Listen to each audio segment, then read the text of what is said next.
My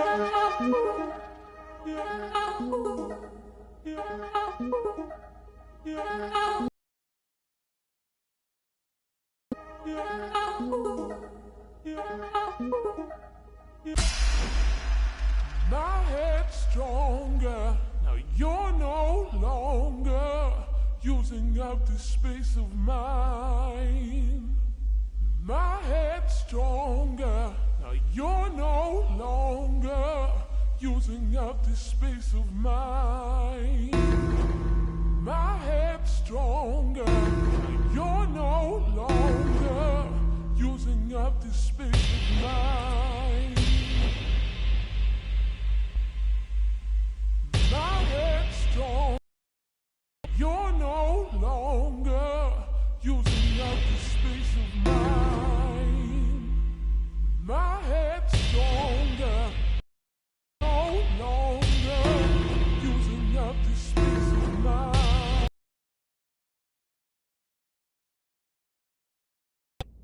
Oh good, you're awake. It seems you had sort of dozed off there, drifting away into dreamland.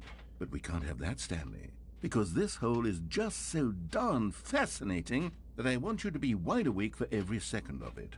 You don't want to miss a single moment.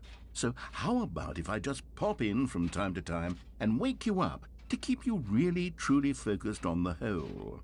From the looks of things, you and I will have many, many years here in this hole, and I'm looking forward to all of them. Stay alert, Stanley. I'll be back. Toodle-pip.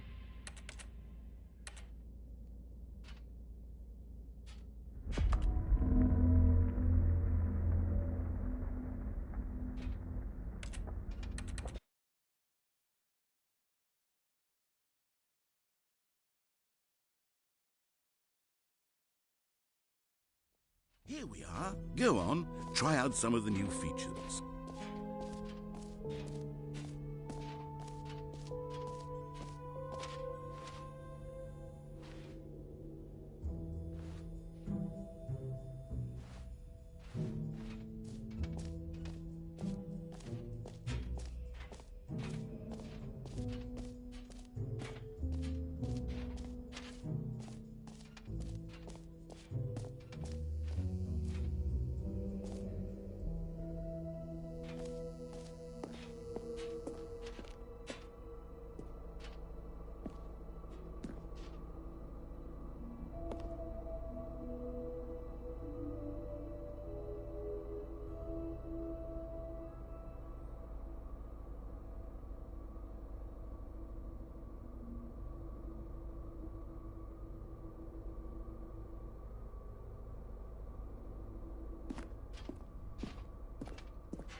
Calling it the Stanley Parable 2 is just so much catchier than Ultra Deluxe, don't you think?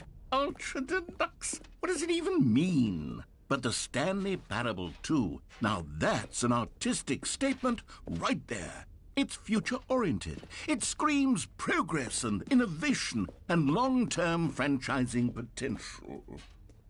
All right, have you seen everything you wanted to? Ready to move on now?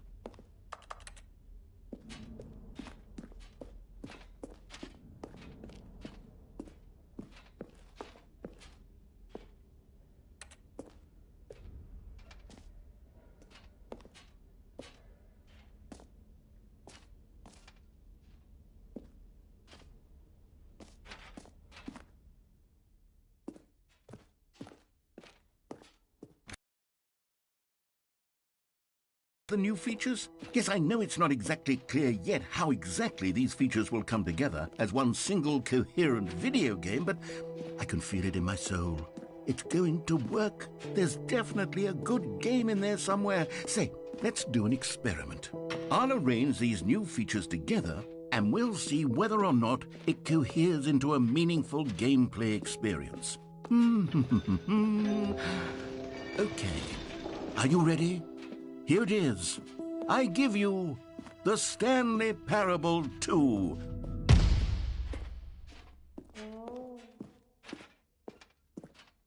I mean, there's potential here, right? It's sort of... Okay, never mind.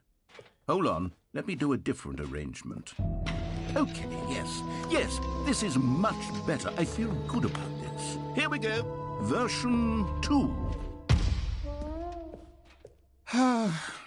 Who am I kidding, Stanley? This isn't a coherent video game at all. It's a lot of gags. And I do very much enjoy creating gags, but they don't add up to anything. I wanted more than anything to create a sequel that would capture all the magic of the first game. I wanted fans to love it. No matter how good these gags are, they won't stand on their own. They would need the structure and the gameplay of the original. Wait, maybe that's it. I can take the original Stanley Parable and simply, well, insert a few of my new features into it. Tastefully, of course. With respect. With care for the vision and integrity of the original game. Would it possibly work? I suppose it could. But it would need a really, really tremendous title screen. A title screen that says with bold and uncompromising conviction, "This is the Stanley Parable 2. Let me see if I can whip something up. All right, perfect. Go ahead. Take a look.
All of his co-workers were gone. What could it mean? Stanley decided to go to the meeting room. Perhaps he had simply missed a memo.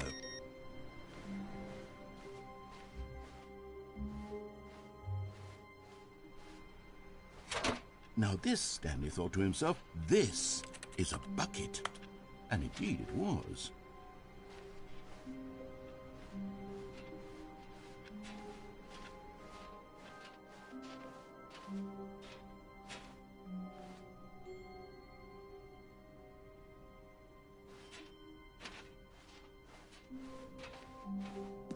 Stanley clutched the bucket tightly to his chest and entered the door on his left.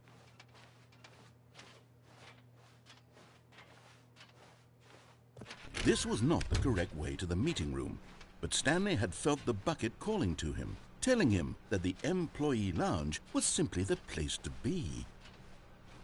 And here it was. Had the bucket turned out to be correct? Was this better? No, never mind. The bucket was wrong. Stanley took the door on his left to go back to the meeting room. No, Said the bucket. don't go to the meeting room. Go somewhere else. The cargo lift, yes. Go there. Good. Said the bucket. Now ride the lift all the way to the top. There's something up there I need you to do. Stanley did not question why or how this bucket was speaking to him. It should have alarmed him, of course, because buckets can't talk. But Stanley chose not to think about this obvious fact. He was firmly convinced that the bucket had spoken to him, and he unthinkingly did whatever the bucket asked.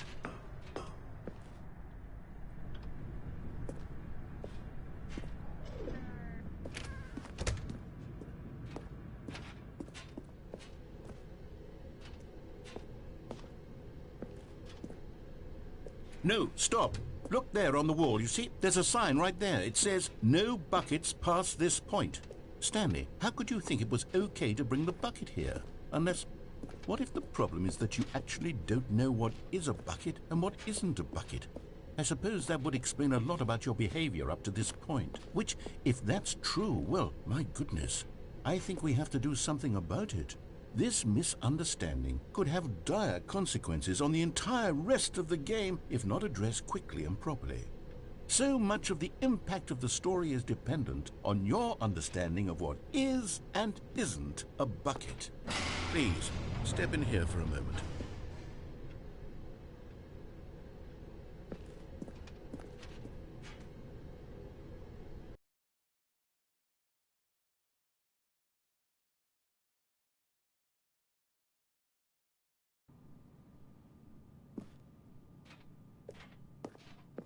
Now then, I'm going to run you through some test scenarios, and you'll tell me whether or not the thing I'm showing you is a bucket. Simple enough, right? This should tell us everything we'll ever need to know about what is or is not a bucket. Okay, let's begin. Item 1. Is this a bucket? Correct. It is a hologram of a bucket, not an actual bucket.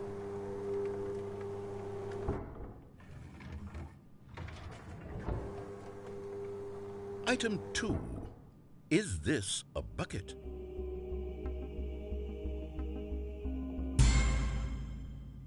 Correct. It is a 3D printed recreation of a bucket, not an actual bucket.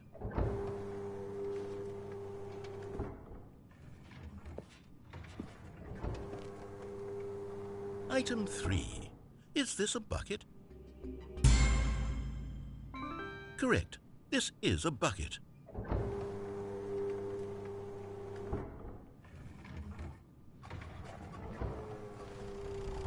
Item 4. Is this a bucket? Correct. This is a tractor and not a bucket. To be honest, I just sort of put this one in here as a gimme, but I was starting to get concerned that even this might be too much for you. Thank you for not making me look like an idiot. Okay, next one.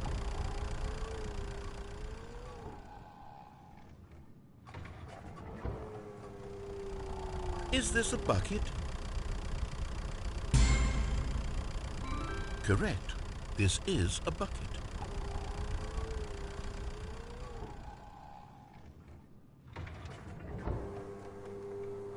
Item 6. Is this a bucket?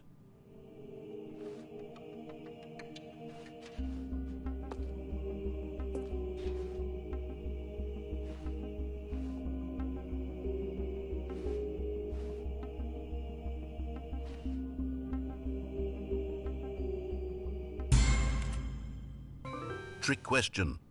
Both. Gotcha.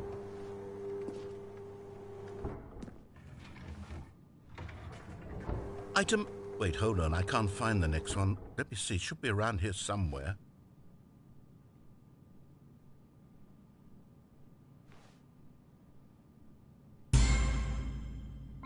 Yes.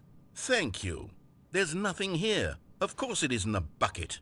We both know full well that nothing isn't a bucket. Wait, when I say nothing isn't a bucket, that makes it sound like I'm saying everything is a bucket, which of course is not true. Unless... Is that what you think? Answer me straight, Stanley. Are you trying to tell me that you believe everything is a bucket?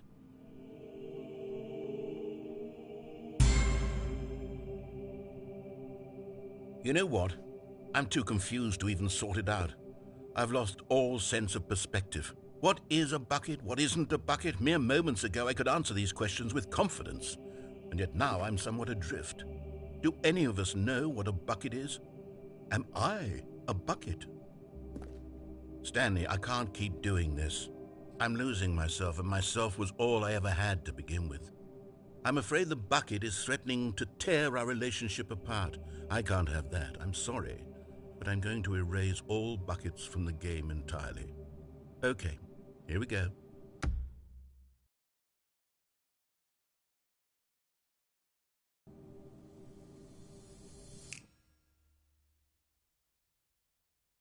What happened? Is everything gone? Why did everything disappear? Wait, was everything a bucket? Every single thing in the game was a bucket. Oh my God, I had no idea. How could... except me. I'm not a bucket after all. And you, Stanley, you're still here. You're not a bucket either. Oh, this is wonderful news. We're not buckets. Yes, I actually feel much more at ease right now. It's delightful.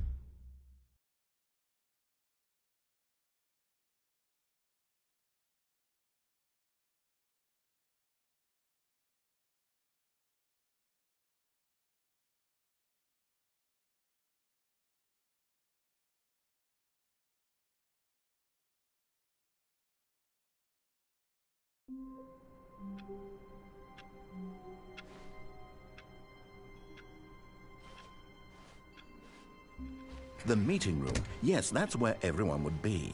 Stanley just needed to get to the meeting room, and from then on, he would never be alone ever again.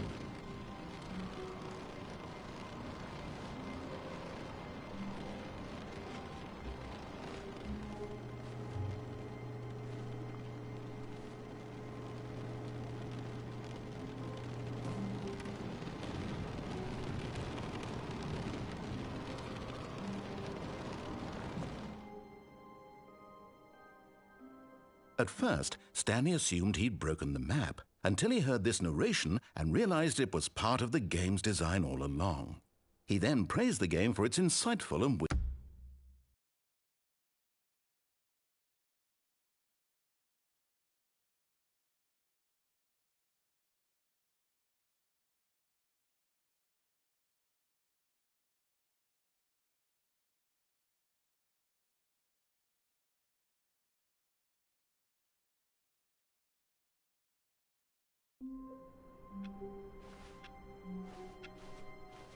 all of his co-workers were gone. What could it mean? Stanley decided to go to the meeting room. Perhaps he had simply missed a memo.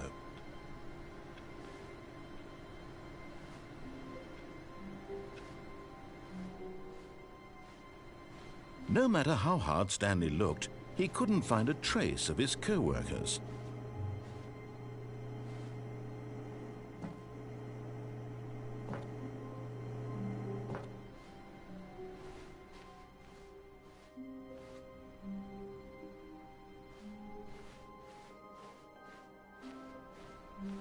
Finally, yes, the bucket. Yes, yes, yes. I love that bucket.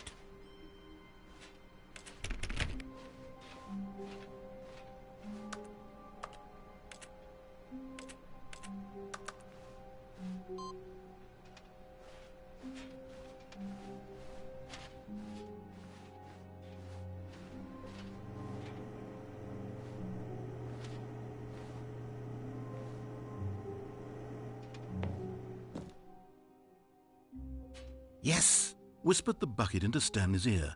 we've done it. We've escaped from that dull office and that pesky narrator. At last, out here in the white void, we are alone. Now, and for the first time, I can reveal to you my true self.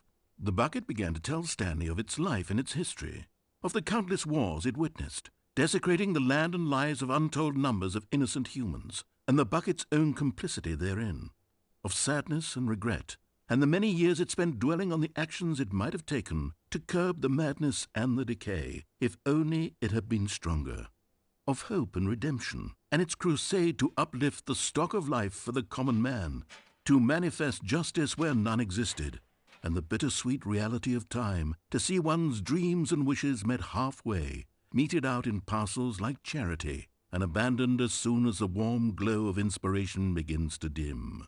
The opportunities to do so much more.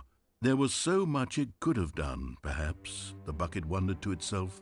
Perhaps, if it had seen its own darkness with a clearer perception. This was way too much for Stanley. What are you talking about? He screamed. You're a bucket! To this, the bucket furrowed its brow. No, Said the bucket. not since the evil wizard Gambhorata first ensnared me in his machinations as payback for the sacred amulet I stole from his treasured vaults. I was young back then and could not conceive the ramifications of... No! Stanley screamed even louder this time. This is stupid! You are a bucket! This is so stupid! Why are we even doing this? As Stanley screamed and screamed and screamed, the bucket revealed its true form, transforming into a mighty beast of untold power, its fangs glistening like...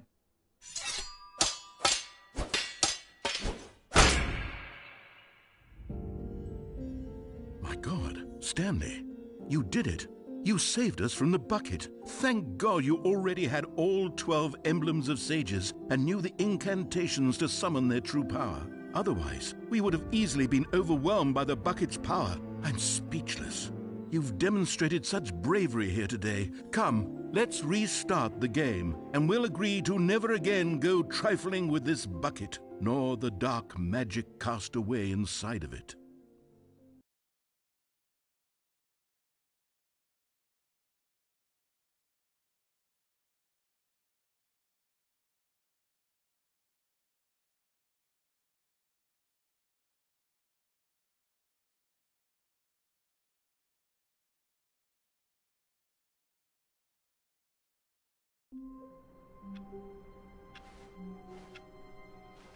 All of his co-workers were gone. What could it mean? Stanley decided to go to the meeting room. Perhaps he had simply missed a memo. One man, one bucket, one chance to seize their destiny together. Stanley clung the bucket to his cheek. Could his co-workers really all be gone? Oh, please. Are you really just doing this for the trophy? Click a door 5 times? Is that all you think a trophy is worth? No. I can't just give these merits away for such little effort. A measly 5 clicks. Now, suppose you were to click the door 20 times. I would say that's the kind of effort that warrants recognition.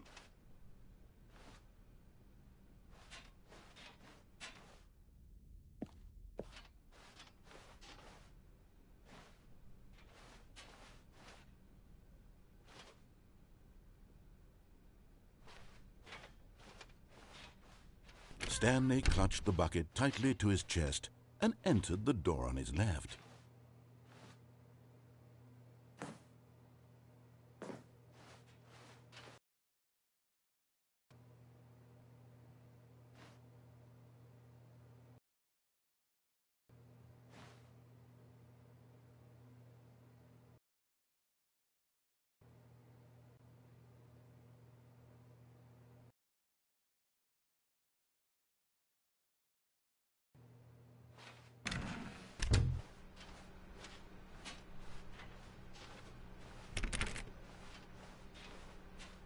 Still no one was here. Stanley needed the bucket's warmth and comfort now more than ever. Perhaps his boss's office was where he'd find answers.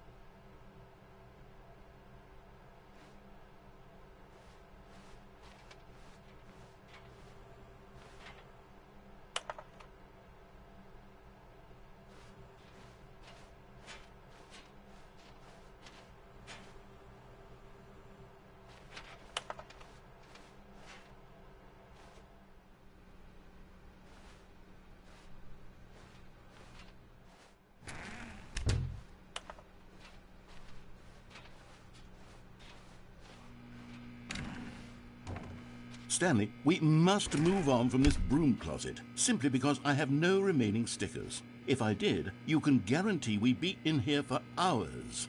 But alas, no stickers.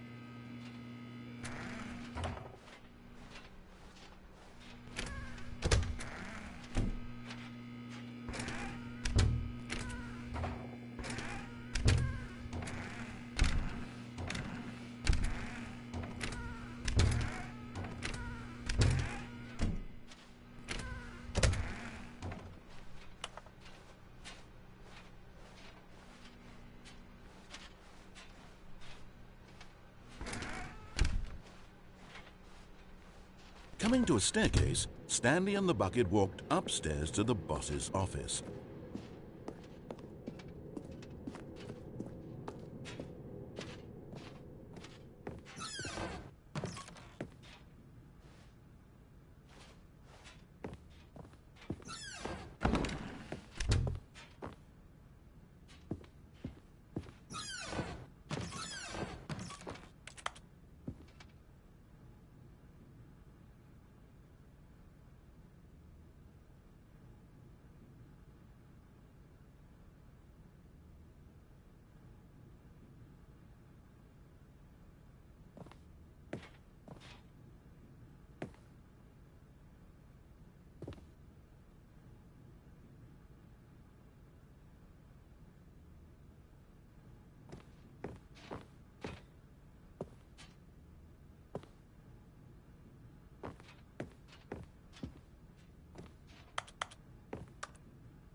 Stepping into his manager's office, Stanley was once again stunned to discover not an indication of any human life. Crushed by the weight of this revelation, Stanley may have broken down into an emotional dumpster fire if not for the soothing presence of the bucket. Even now, in his darkest of hours, did the bucket's warmth and guiding light pierce the dark clouds of confusion and chaos. It would be with him always. The bucket would, and he knew it. The bucket did not react, except perhaps a tiny glow of warmth. Subtle, yes, but an unmistakable spark from somewhere deep within.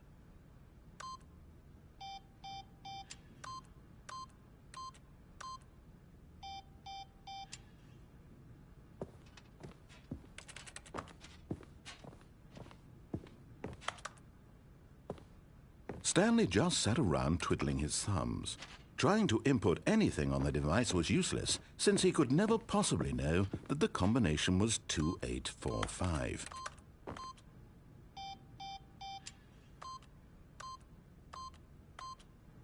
But Stanley guessed the correct code by sheer luck.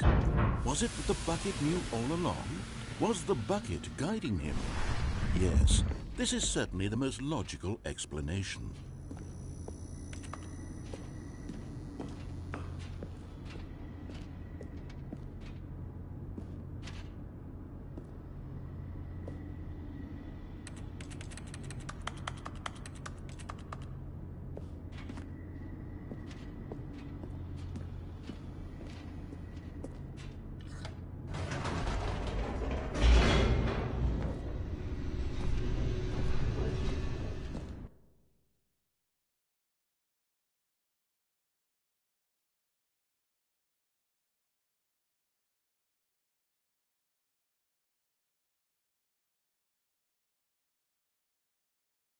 The elevator raced downward, plummeting towards an unknown fate. It would be all Stanley could do to keep himself together, if not for the bucket. Soothing him, comforting him, reassuring that in this darkest moment of uncertainty, he would be all right. The bucket is here for you, Stanley. Everything will be fine.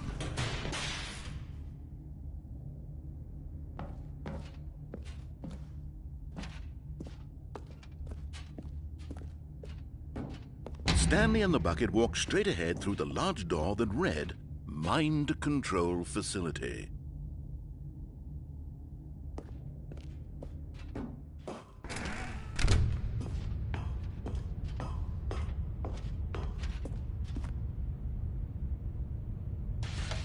The lights rose on an enormous room packed with television screens.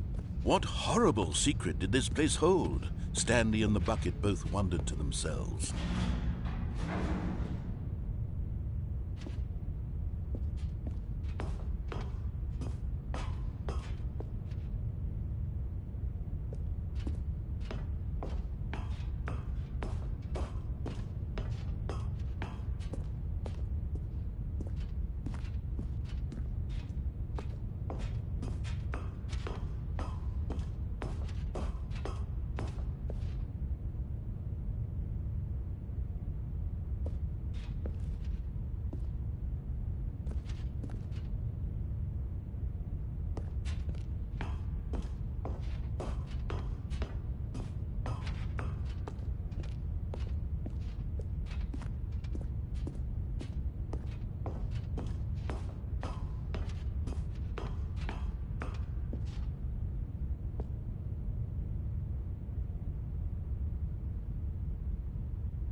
The monitors jumped to life, and Stanley nearly dropped the bucket in shock.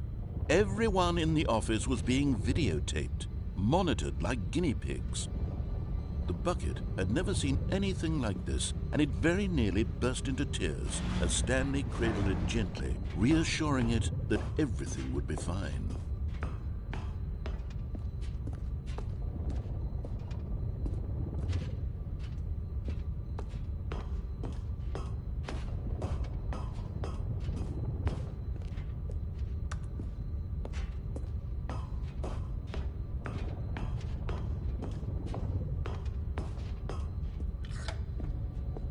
Was the bucket under the mind control facility's influence as well? Had the bucket been told to do things it didn't wish to do? What kinds of things does a bucket want to do or not want to do in the first place? These questions raced furiously in Stanley's feeble mind.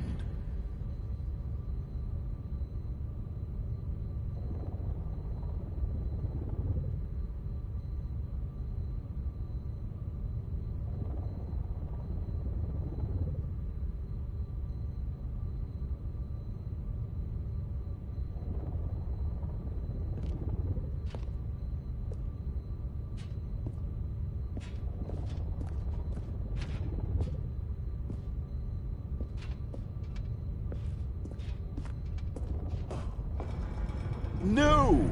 He screamed into the bucket. He couldn't accept it. His own life in someone else's control, never! He squeezed the bucket tighter. His one friend in the entire world. At this point, he could trust no one except for the bucket.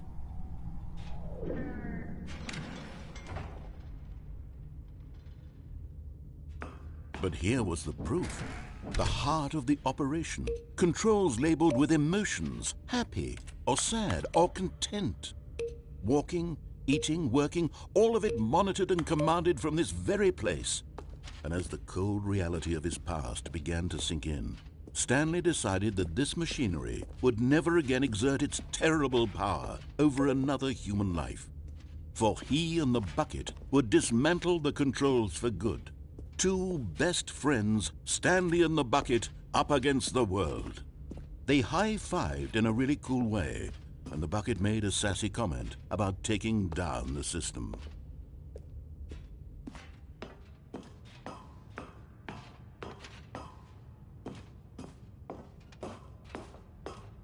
When at last they came to the source of the room, but at the last second, the bucket jumped in and pressed the button to turn on the controls. Stanley gasped in horror. Had this been the bucket's plan all along? To take over the machine and claim the power for itself? How could the bucket have betrayed him like this? Stanley was prepared to throw the bucket away in disgust when suddenly an image appeared upon the enormous screen. Birds. Silly birds. The control buttons became active again. Stanley flipped through one video of silly birds after another, and then it dawned on him. This wasn't a mind control facility at all. It was a facility for monitoring and surveilling silly birds all over the world. The mind controls were only a facade to disguise its true intentions. Had the bucket known this all along? Stanley marveled at the metal genius in his hands, the one who had pointed him towards this incredible discovery. Stanley and the bucket never found freedom because they spent the rest of their lives here in this place, flipping through live streams of the silliest birds imaginable. Of all the possible paths his life could have taken, this one was surely the best. And Stanley was happy.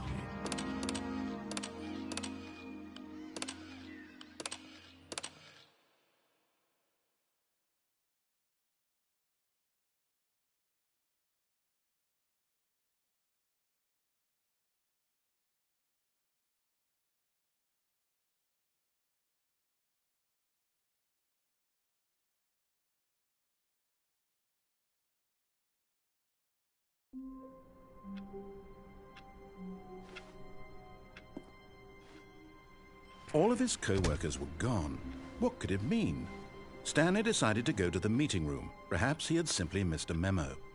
No matter how hard Stanley looked, he couldn't find a trace of his co-workers.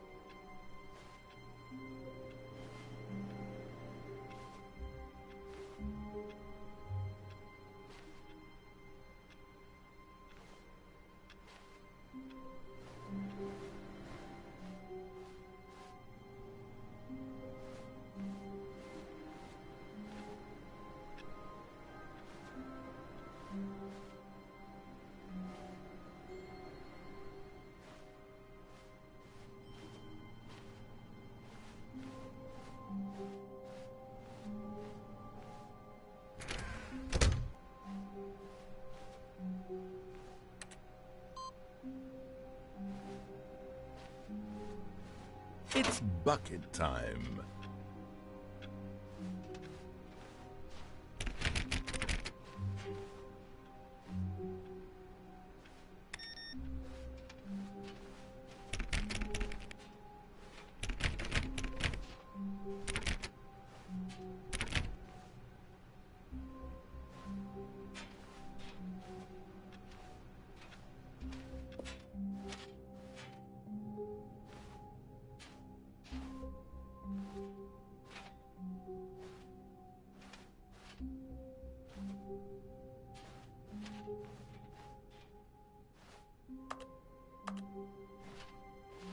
Stanley clutched the bucket tightly to his chest and entered the door on his left. This was not the correct way to the meeting room, but Stanley had felt the bucket calling to him, telling him that the employee lounge was simply the place to be. And here it was. Had the bucket turned out to be correct? Was this better than the meeting room? Yes, No, never mind. The bucket was wrong. Stanley took the door on his left to go back to the meeting room.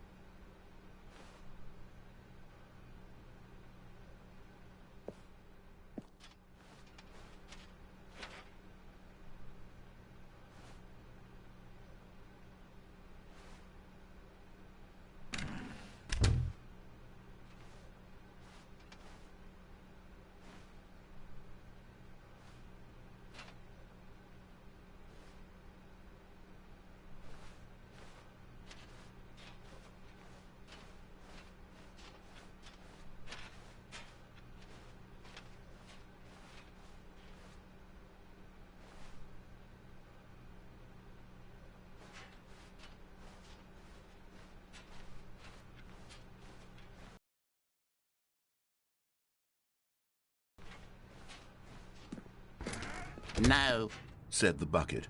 don't go to the meeting room. Go somewhere else. The cargo lift, yes. Go there. Go to the cargo lift.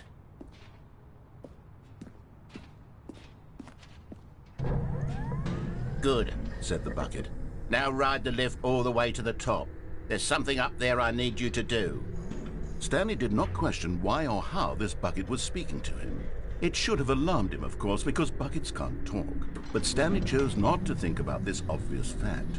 He was firmly convinced that the bucket had spoken to him, and he unthinkingly did whatever the bucket asked.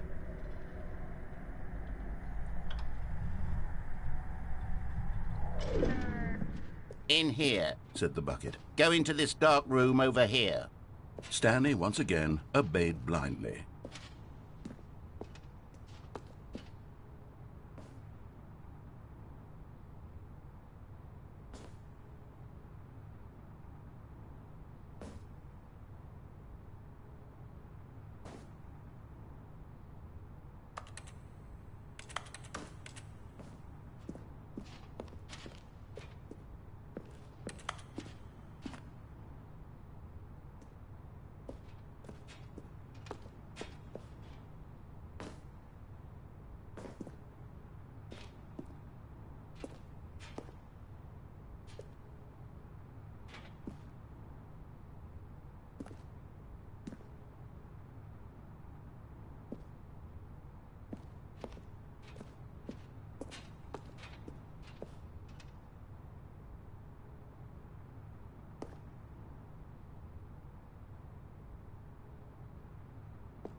Now pick up the phone. Said the bucket. Pick up the phone and it will take us back home, where we can go about life together. Whoa, hold on. Why did you unplug the phone? Were you trying to resist the bucket's orders? Stanley, I was joking. Obviously, the bucket isn't talking to you and telling you to do things. Buckets can't talk. It was a joke. Don't you get the joke? It's funny, Stanley. A talking bucket. Can't you see? Oh, goodness. I must have really bungled up the delivery if you actually took me seriously. Where did I mess up the joke? Should I have paused for longer or spoken quicker? Comedic timing is so difficult. I wish I were better at it, but there isn't exactly an instructional video on comedy that one can watch to fully... Oh, wait, yes, there is. It's sitting right here. Let's take a look. What is comedic timing? What is comedic timing? How does it work? How long should it last? How can it be used to effectively silence your political enemies?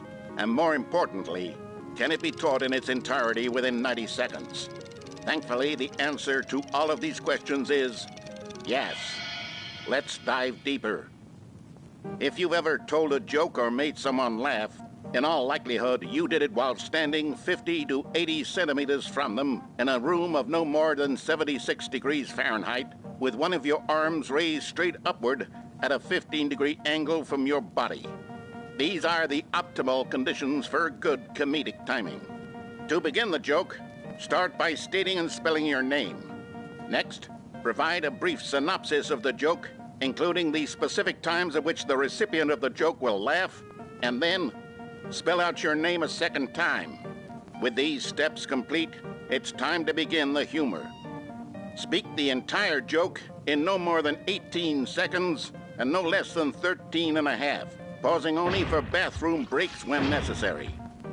When the joke has concluded, it is customary to inform your listener that the joke is over by declaring in your loudest possible voice, "I'm Dunny with the funny." Let's practice screaming, "I'm Dunny with the funny" now.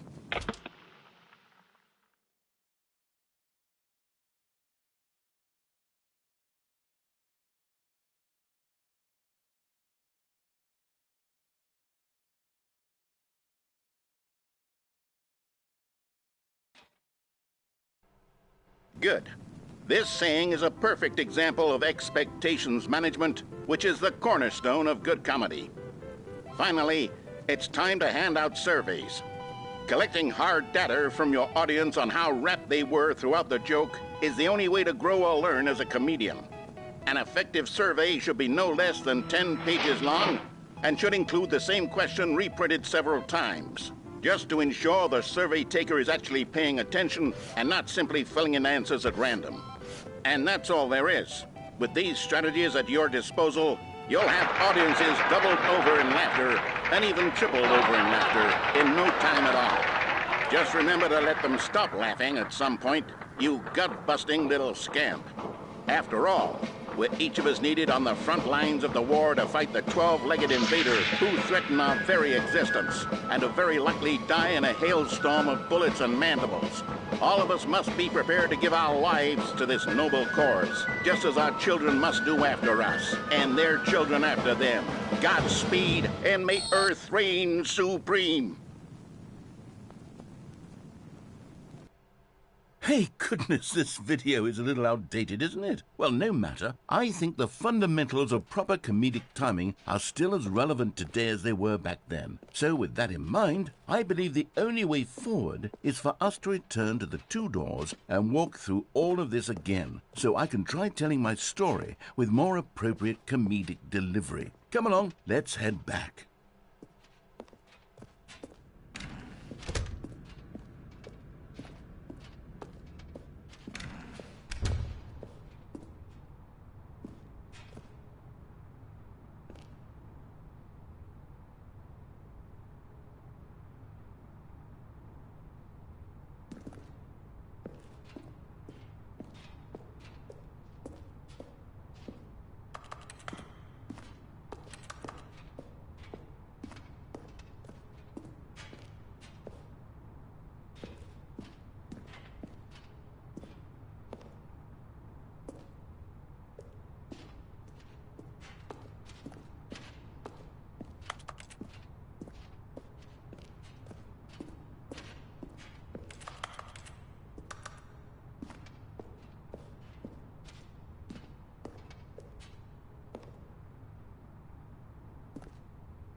All of his co-workers were gone. What could it mean? Stanley decided to go to the meeting room. Perhaps he had simply missed a memo. No matter how hard Stanley looked, he couldn't find a trace of his co-workers.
It's bucket time.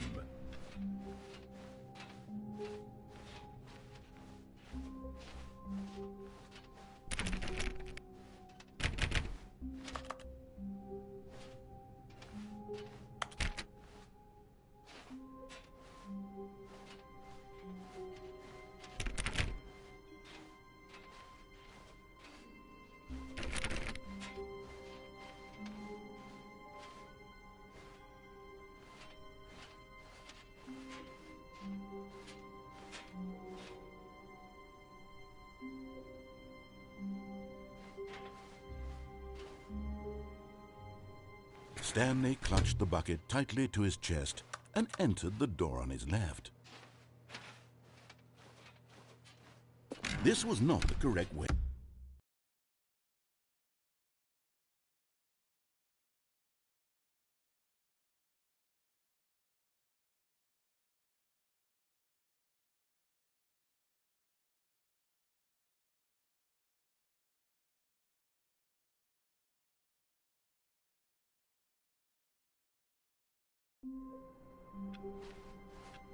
All of his co-workers were gone. What could it mean? Stanley decided to go to the meeting room. Perhaps he had simply missed a memo. No matter how hard Stanley looked, he couldn't find a trace of his co-workers.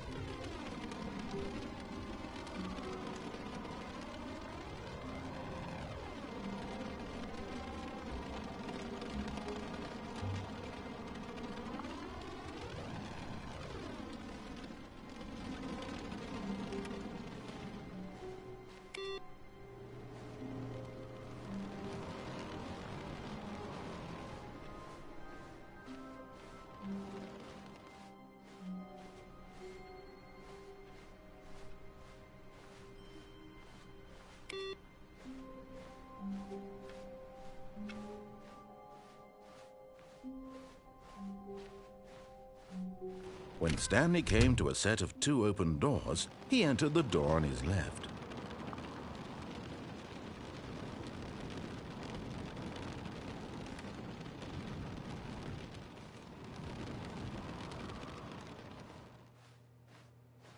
This was not the correct way to the meeting room, and Stanley knew it perfectly well.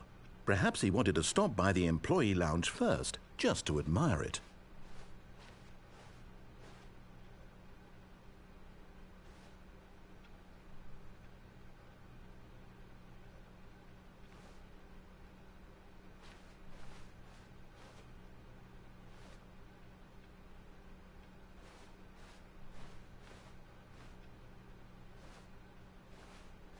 The lounge was sublime, a work of art.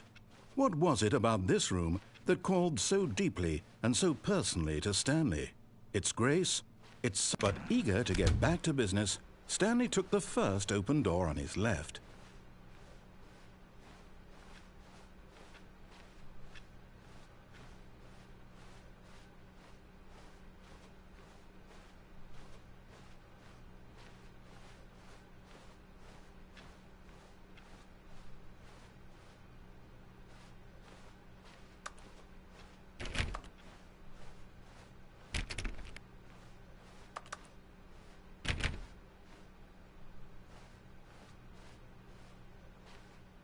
And so he detoured through the maintenance section, walked straight ahead to the opposite door, and got back on track.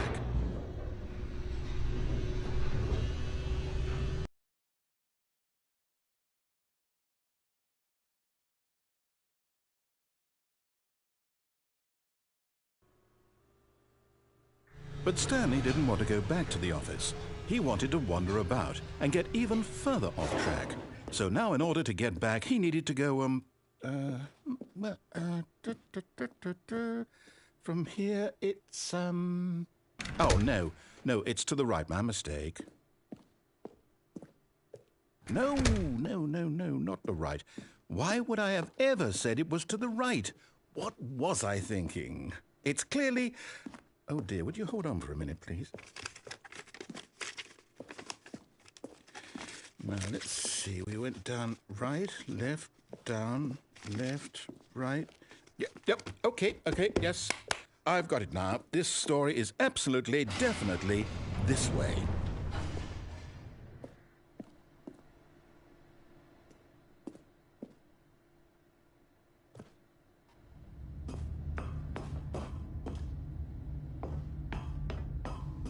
No. This isn't right at all. You're not supposed to be here yet. This is all a spoiler. Quick, Stanley, close your eyes. Okay. We just have to get back to, oh, who am I kidding? It's all rubbish now. The whole story completely unusable. How about, rather than waste my time trying to salvage this nonsense, we'll just restart the game from the beginning. And this time, suppose we don't wander so far off track, Okay, from the top.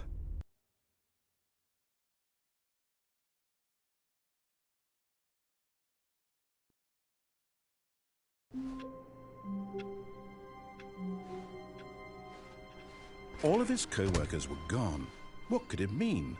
Stanley decided to go to the meeting room. Perhaps he had simply missed a memo.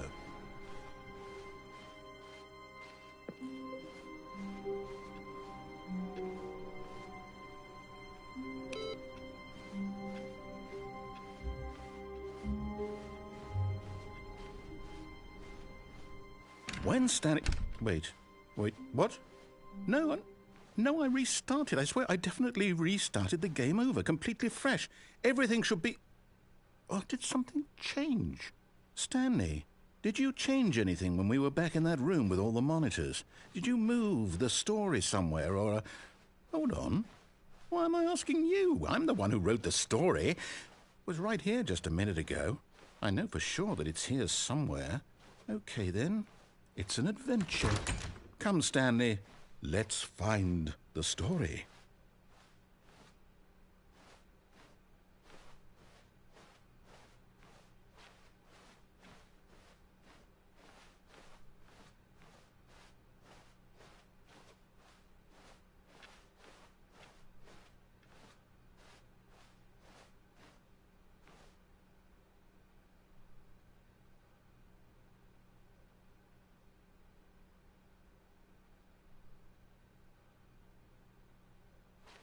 I'll say it. This is the worst adventure I've ever been on. I can promise you there definitely was a story here before. Do we need to restart the game again? Well, I find it unlikely that we'll ever progress by starting over and over again, but it's got to be better than this. Okay, let's give it a shot. Why not?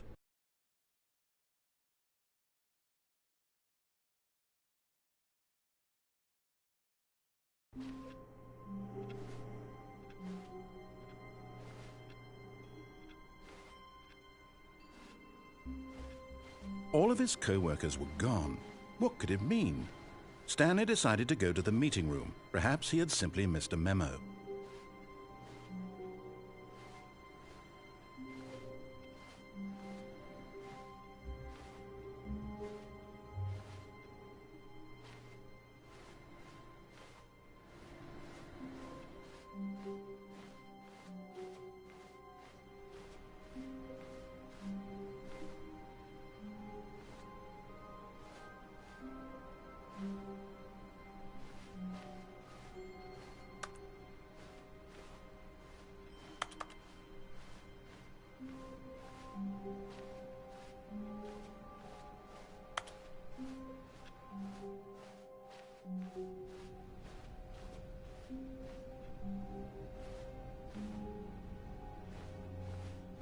Okay, yep, it's worse. I might be remembering this wrong. It's possible the story is back where we just came from. Why don't we go back the other direction and see if we missed anything?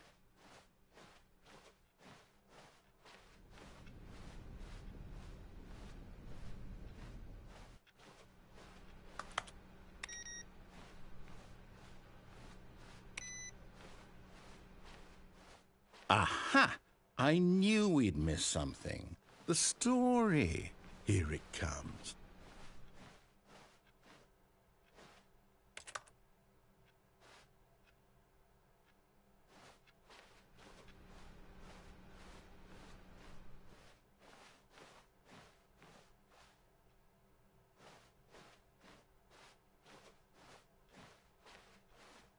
No, wait, never mind. Not the story.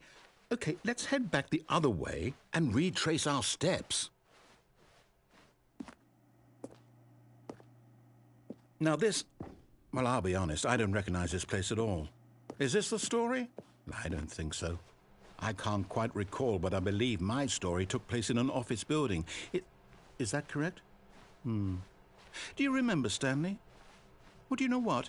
Since I've completely forgotten what we were supposed to be doing, how about this? You win! Congratulations! I know you put in a lot of hard work, and it really paid off, so good job. Oh, no. No, I don't feel right about this at all. We both know you didn't put in any actual work for that win. Some people win fair and square, and this was not one of those situations. Okay, I'm getting weirded out by whatever this place is. I don't care what might happen this time. I have to restart.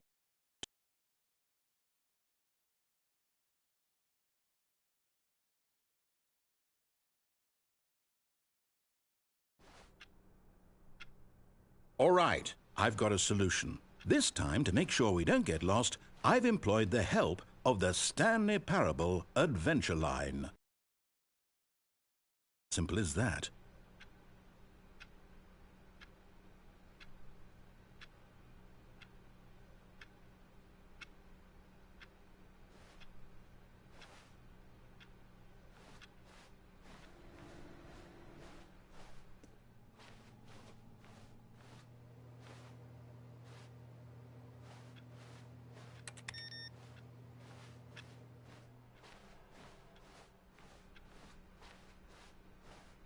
No, I'm down. We're leaving it up to the line from now on.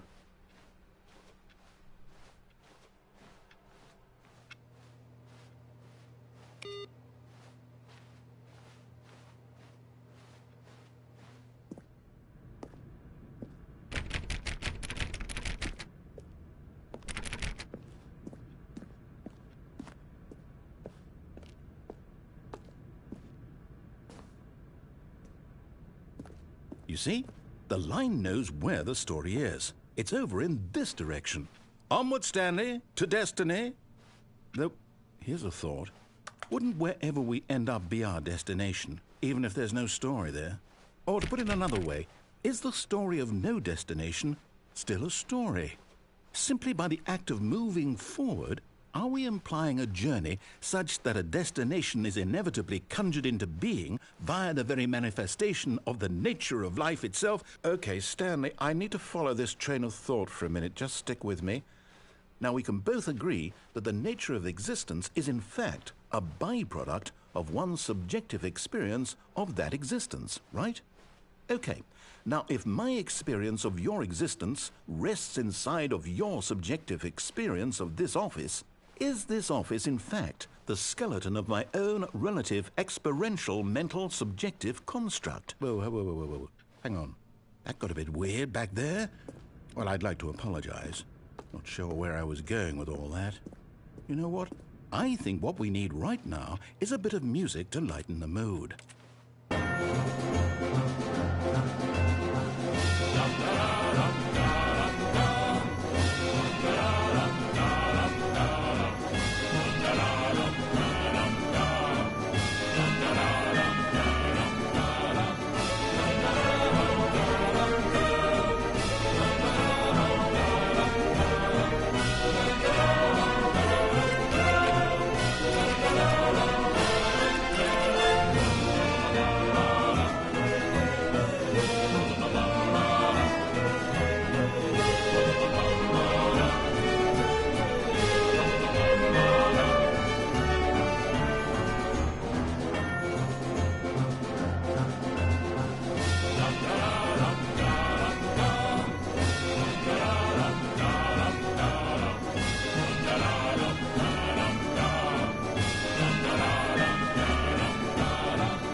Cut the music, go back, and look at that fern.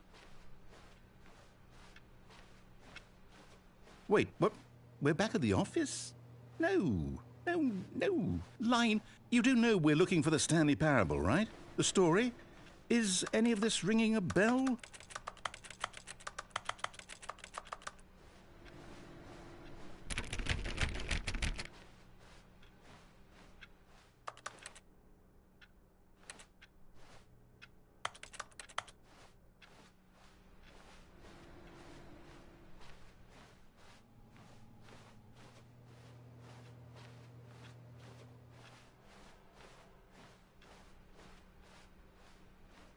Still missing the doors.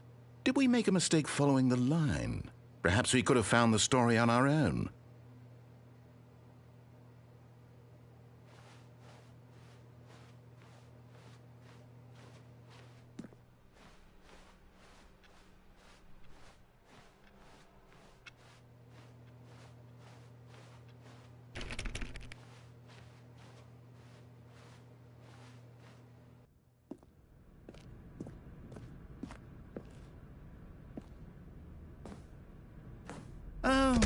Oh, no, not again. Line, how could you have done this to us? And after we trusted you, after everything we've been through, you... Oh, I can't take this anymore. To hell with it. Restart.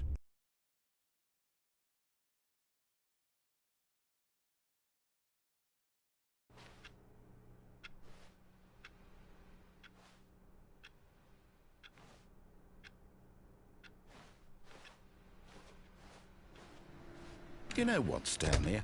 I say forget the adventure line. What's it ever done for us? We're intelligent people, right? Why can't we make up our own story? Something exciting, daring, mysterious. Ooh, this all sounds perfectly doable. Why don't we simply start wandering in, well, I don't know. How about this direction?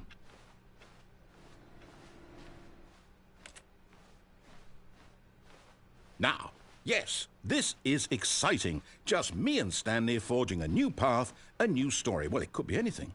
What do you want our story to be? Go wild. Use your imagination. Whatever it might be, Stanley, I'm ready for it. Oh, no, not you again. Stanley, I'd also like to veto the line from having any role in our awesome new story. No lines or monitor rooms. Just don't acknowledge it, and we should be fine.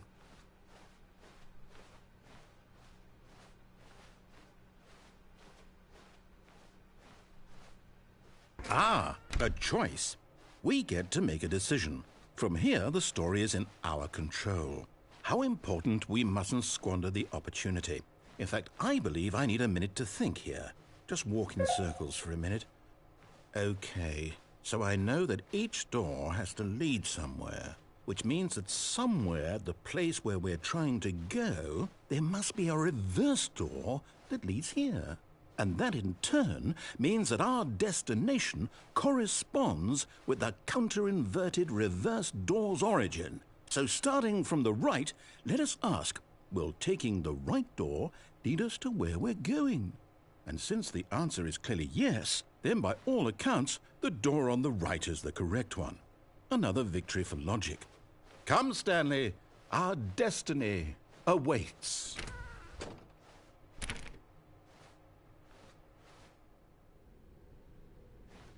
Oh, hold up, what's this? The confusion ending. You're telling me that's what this is? It's all one giant ending? And we're supposed to restart the game, what, eight times? That's really how all this goes? It's all determined? So now, according to the schedule, I restart again. Then what? Am I just supposed to forget? Well, what if I don't want to forget? My mind goes blank simply because it's written here on this thing, wall. Well, who consulted me? Why don't I get to decide? Why don't I get a say in all of this? Is it really? No, it can't be. I don't want it to be. I don't want the game to keep restarting. I don't want to forget what's going on. I don't want to be trapped like this. I won't restart the game. I won't do it. I won't do it. I won't do it. And the timer... Stopped? Does that mean, did we do it? Did we break the cycle? The, whatever it is that made this schedule? How would we even know? Will someone come for us? Will something happen? So, okay.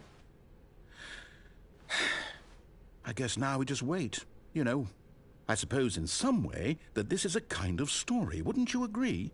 I'm not quite sure if we're in the destination or the journey, though they're always saying that life is about the journey and not the destination, so I hope that's where we are right now. We'll find out, won't we? Eventually.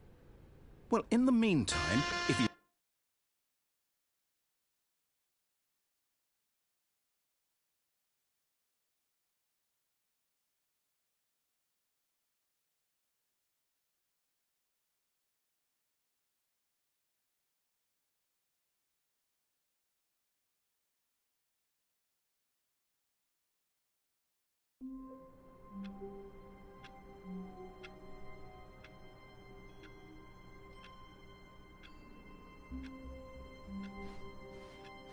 All of his co-workers were gone. What could it mean? Stanley decided to go to the meeting room. Perhaps he had simply missed a memo. No matter how hard Stanley looked, he couldn't find a trace of his co-workers.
When Stanley came to a set of 2 open doors, he entered the door on his left.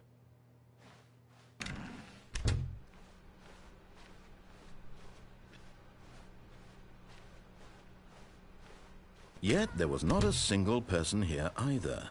Feeling a wave of disbelief, Stanley decided to go up to his boss's office. Coming to a staircase, Stanley walked upstairs to his boss's office.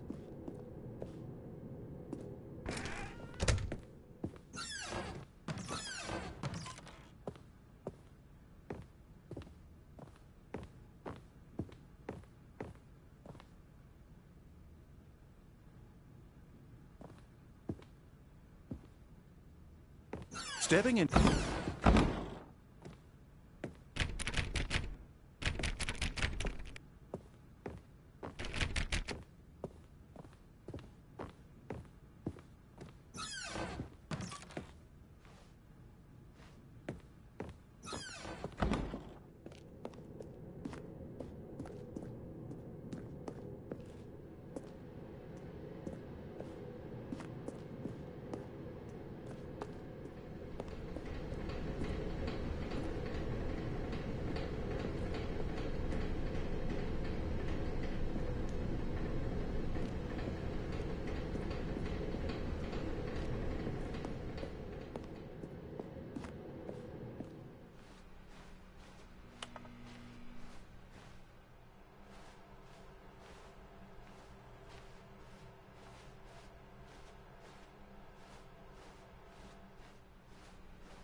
Stanley decided to go to the meeting room to check on his co-workers. He never functioned well by himself and constantly needed support and guidance from others, so the thought of total solitude was terrifying to him.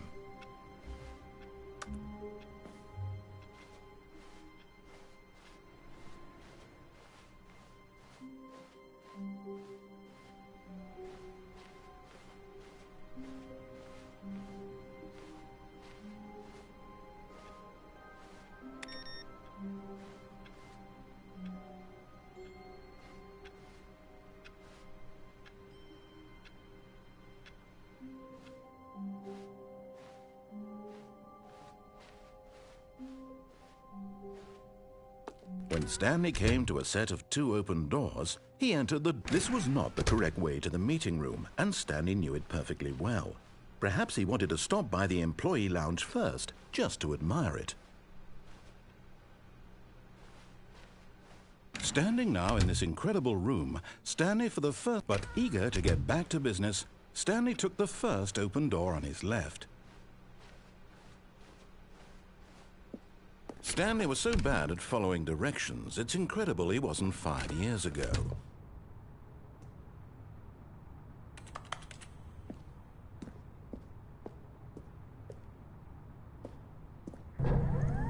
Look, Stanley, I think perhaps we've gotten off on the wrong foot here. I'm not your enemy, really, I'm not. I realize that investing your trust in someone else can be difficult, but the fact is that the story has been about nothing but you all this time. There's someone you've been neglecting, Stanley. Someone you've forgotten about. Please, stop trying to make every decision by yourself. Now, I'm not asking for me, I'm asking for her. This is it, Stanley. Your chance to redeem yourself, to put your work aside, to let her back into your life. She's been waiting. That's her, Stanley. Oh, no, you can't... Did you just unplug the phone? No, that wasn't supposed to be a choice. How did you do that? You actually chose incorrectly? I didn't even know that was possible. Let me double check. No, it's definitely here, clear as day. Stanley picks up the phone. He's taken to his apartment where he finds his wife, and the two pledge themselves to one another. Music comes in, fade to white, roll credits.